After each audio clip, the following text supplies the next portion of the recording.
سلام دوستان، خوش اومدیم به یه ویدیو ASMR اینویزیبل دیگه. امروز میخوام براتون بخورم و خب شاید براتون سوال پیش بیاد که چی میخوام بخورم.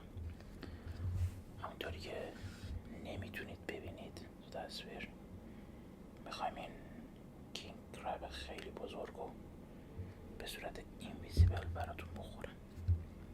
بریم که داشته باشیم. امروز ویدیومون کاملا فارسیه و من سعی میکنم تا حد امکان از زبان انگلیسی یا زبانهای دیگه استفاده نکنیم. برای شروع یه توضیحات ریز فقط برای اون کسایی که انگلیسی زبانن بدم ندم باش نمیدیم. بس یه مقداری پلو داریم اینجا. پلو که اینقدر شفت هست که باید با چوب خورد، ولی ما با دست میخوریمش. امروز غذای امروز با دست میخوریم کاملا. پس این پلو.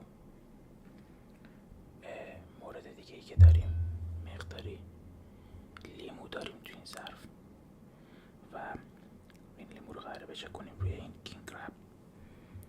این خرچنگ بزرگی که دارید میبینید به این گردن کلفتی، این خب من یکی از دوستان گرفتم این خرچنگ و زحمت کشید برای من آورد و خیلی هم گرون در اومد واقعیتشو بخواین. آره دیگه دارید خودتون نمیبینیدش دیگه چه حجم بزرگی داره. همچین حجم خرچنگی 100% قیمت بالایی هم داره. خب وقت تلف نکنیم، بریم که داشته باشیم. قبلش سابسکرایب و لایک یادتون نره. بریم غذای اینویزیبل بخوریم. فرست اول بس شروع کنم با یه دونه از این لگای بزرگ. چقدر بزرگ لامصب، هم بزرگ هم داغه.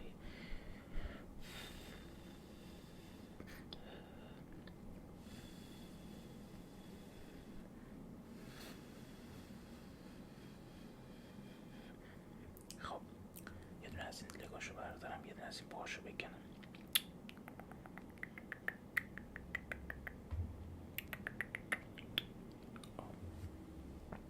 نگاه کن، میبینی همین پاش دوتا بند دیگه هم داره. نمیذاریم این گوشه.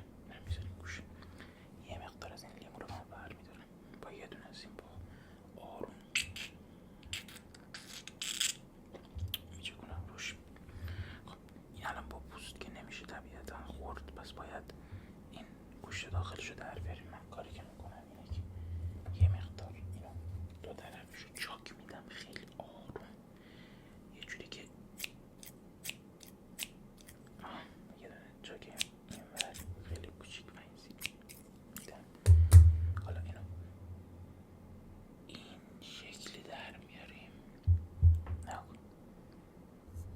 ببینید فقط این دیگه هیچی توش نیست، میتونم شما رو توش ببینم. خب آماده این. چیرز.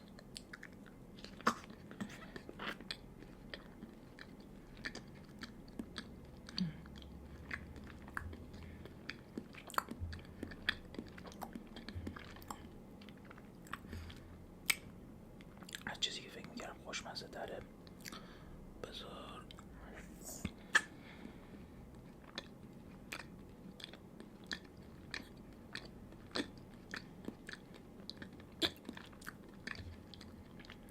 واقعا خوشمزه است.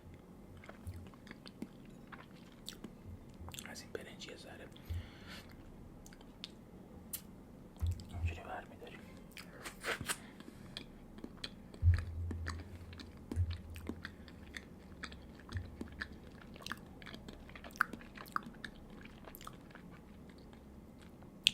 برنجم که دیگه نگم براتون، اصلا من عاشق برنجم اصلا دیگه اینجور هست. بعد این چون با رب و یه سری ادویجات دیگه پخته شده یه خورده آبم داره، یعنی اینکه من میتونم یه ذره از این برنجو بردارم بریزم اینجا، بعد اینو هم بزنم به این شکل و بخورم.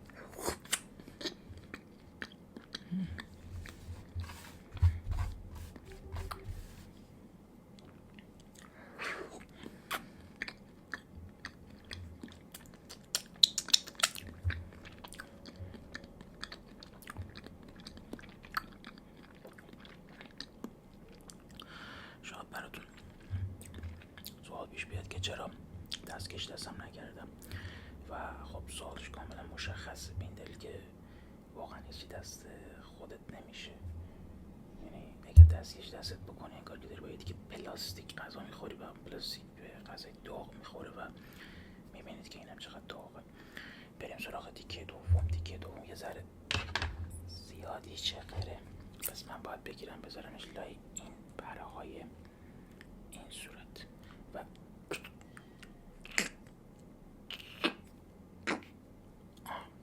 حالا که شکست برش میدارم، بازش میکنم و اینو میکشم بیرون، یه ذره لیمو روش میزنیم.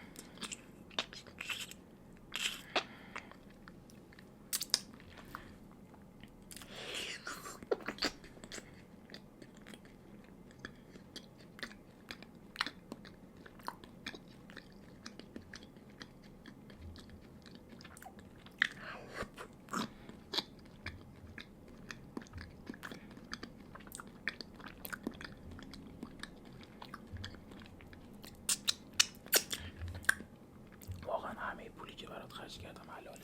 این غذا واقعا خوشمزه است بچه‌ها. حتما باید امتحان کنید. بریم سراغ یه پای دیگه. بذاریمش اینجا. یه پای دیگه. اوکی. عجب چیزی شد. حالا این دوتا پا رو از هم جدا کنیم.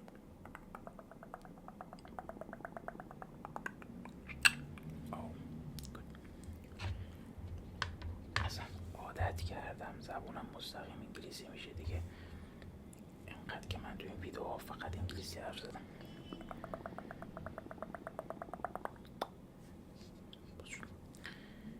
یکی گوشتش در اومد. نگاه کن همین اول نگاه کن. مزه خاصی نمیده.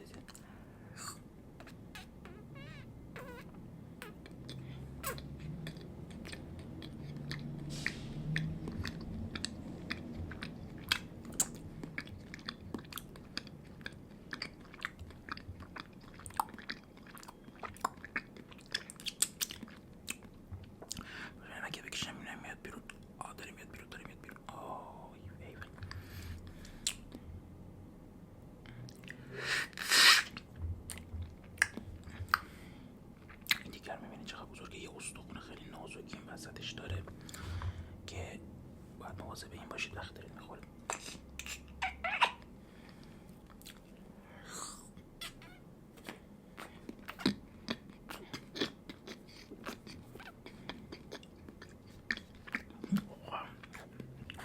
خوشمزه.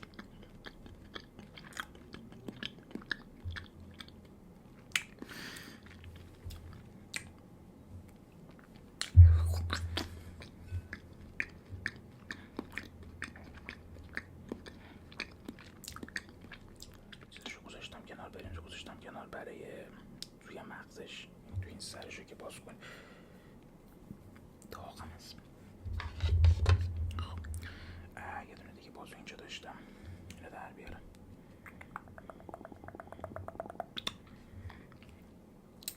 ایوال گوشت این ورش اومد بیرون راحت.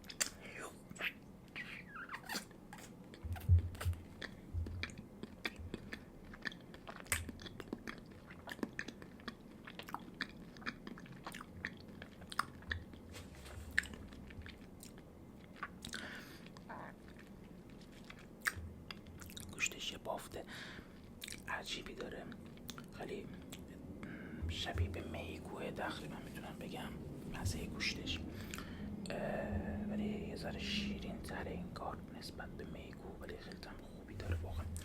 خب من حالا میتونم آروم این روشو باز کنم. ذره خنکش اینجا رو باید این نقطه دقیقا باید فشار بدین اول، بعد جلوش باز میشه. به این حالت نکن.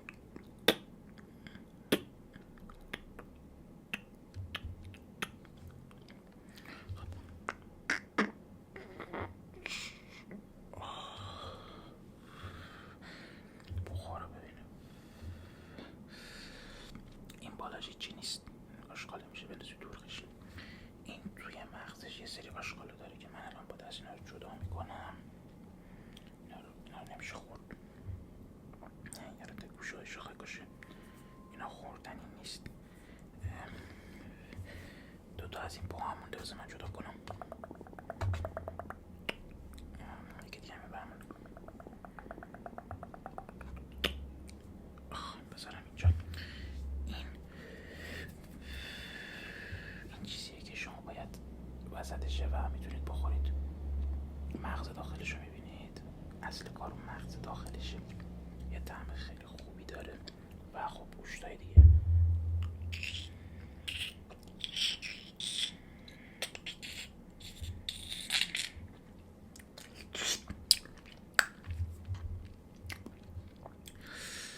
من تصمیم گرفتم یه ذره از این برنجمون که مونده، اینقدرش مونده، اینو بریزم تو این جمجمش به این صورت. او مای گاد، به قول خارجی یه تکونه اینجوری با دست بزنم، اینو هم بزنم.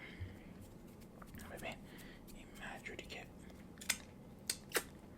الان اینجا درست شد دیگه، آخرشه یعنی دیگه، یعنی فقط از این بالاتر دیگه نداریم غذا. از این یه ذره بخوریم ببینیم.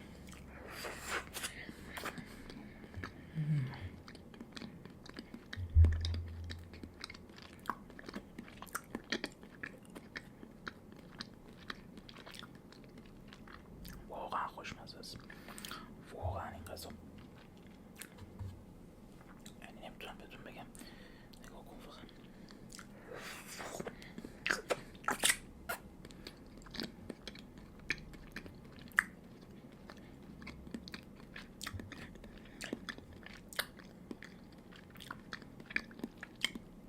یه مشته دیگه که بهتون بدم اینه که لایو رو فعال کردیم توی ویدیوها. از این به بعد دیگه میتونید تقریبا هر سه شنبه و پنج شنبه من لایو میذارم. البته موضوع متفاوته، اصلا خیلی ربطی به زمان نداره، ولی خب بازخورد اونو بیشتره. به خاطر همین تشخیص دادم که باید این ویدیوها رو بسازم.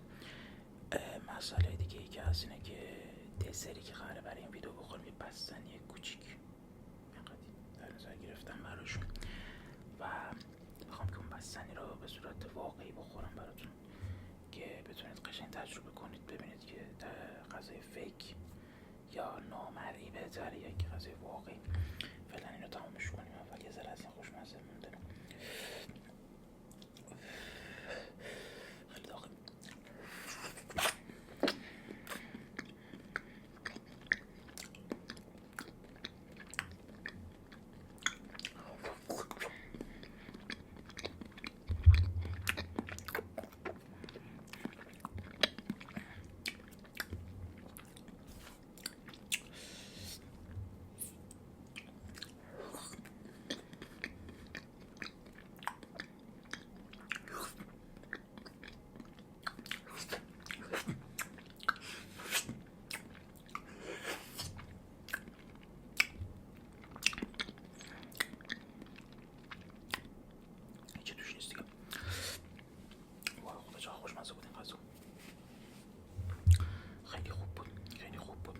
از این لگش مونده هنوز، از این بازوهاش یکیش اینجاست. به چاقوی نصفش کنم، حوصله ندارم آروم در بیارم با قیچی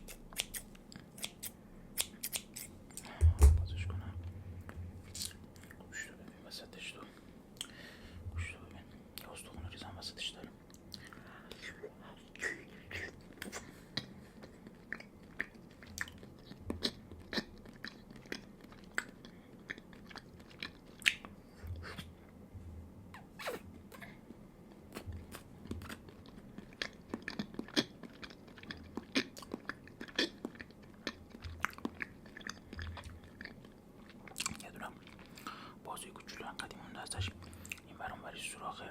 زری شکوندمش فکر کنم.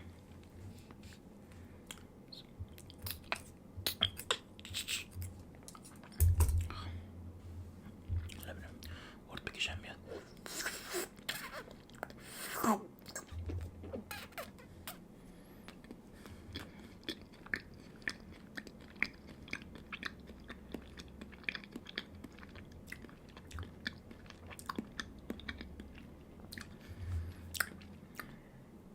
این هم از اینویزیبل ماکبنگ کینگ کراب با برنج بخلش. فوق‌العاده توصیه میکنم، خیلی خوب بود واقعا. غذای لذیذیه، نمیدونم حالا خوردید یا نه. قیمتش هم یکم بالاست ولی میارزه واقعا. این حجم از کراب همونطور که میگم دوباره نمیتونید ببینید، یعنی نمیبینید، واقعا میارزه. حالا بریم سراغ دسر واقعیمون که اون بستنی بود که بهتون گفتم. این هم از غذای واقعی. اصلا رفتم بازار، یعنی رفتم مارکت، آشغال ترین و ارزون ترین بستنیه که دیدم خریدم. بستنی کیمه واقعا ترپیتی میتونم بگم بهتون، ولی طعمش واقعا بد نیست اون قدم. زیاد غذای واقعی واقعا مفت نمیارزه به نظر من. اصلا باید همه جمع کنیم کلا اینویزیبل بخوریم. کاش میشد این کاری که بریم برای شروع.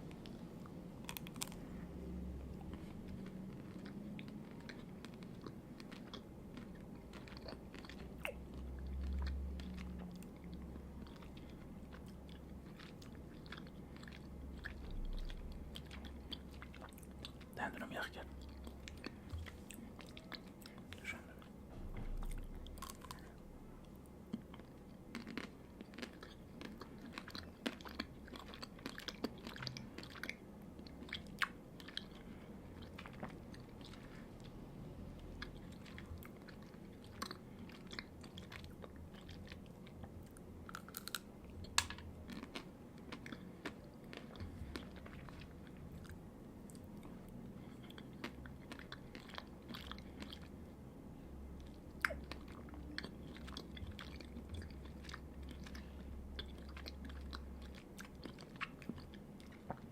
امروز چقدر طولانی شد، بکنم 20 دقیقه رد کردیم. خوبه.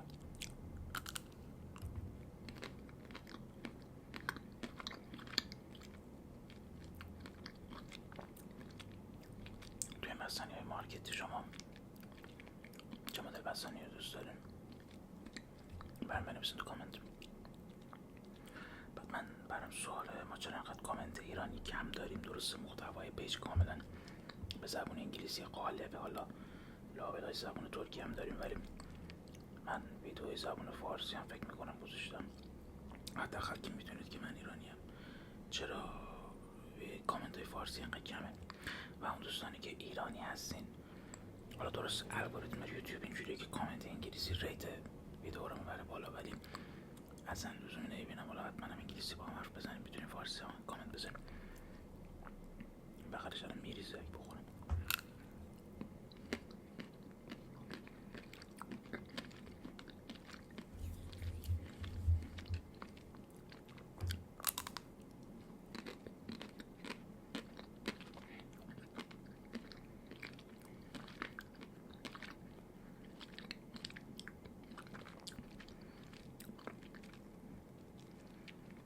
میشه برای سموک مونده هنوز.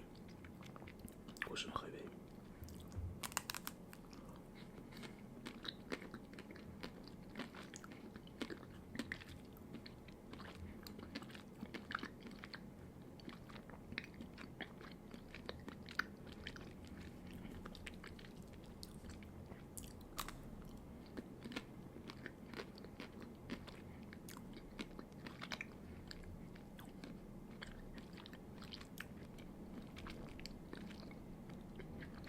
صدای کدوم بهتر؟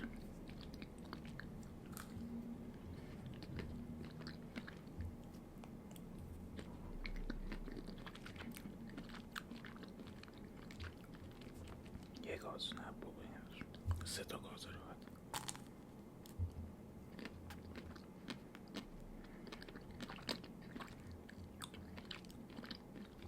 اینقدر دهنه کلا.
مستنی بدم میاد، مستنی که شکلات دارن، چون تا یه رو باید این آثار شکلات از رو دندونم پاک کنم.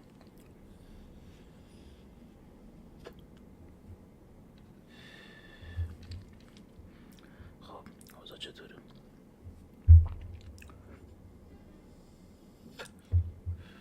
لایو رو دنبال میکنید؟ مثلا چند رو رفتی سابسکرایب کنی؟ مثلا رفتی بقیه ویدیوها رو ببینی بفهمی داستان چیه، یا نه فقط همینجوری اومدی بازی کردی داری نگاه میکنی؟ اسمون فارسی چطوره؟ دوست دارید بیشتر بذارم براتون به زبون خودمون یا نه زبون انگلیسی، ترکی، قاطی؟ از این بعد میخوام زبونا رو کلا بیشتر تغییر بدم، یعنی یه ویدیو انگلیسی، یه ویدیو ترکی، یه ویدیو فارسی. فعلا روی این سه تا زبون مانور بدیم تا یکم زبونهای دیگر تقویت کنم بتونم با اونها ویدیو بسازم.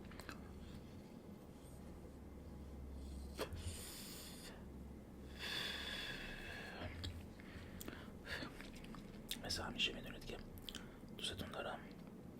مرسی که حمایت میکنید، مرسی که فالو میکنید، فالو که نمیکنید سابسکرایب میکنید، مرسی که لایک میکنید، مرسی که هستید. کلا امیدوارم که لذت برده باشین، امیدوارم که این ویدیو بتونه کمکتون کنه که شب خوب بخوابید. دوباره ممنون قلب همیشه که مواظب خودتون باشید. بای بای.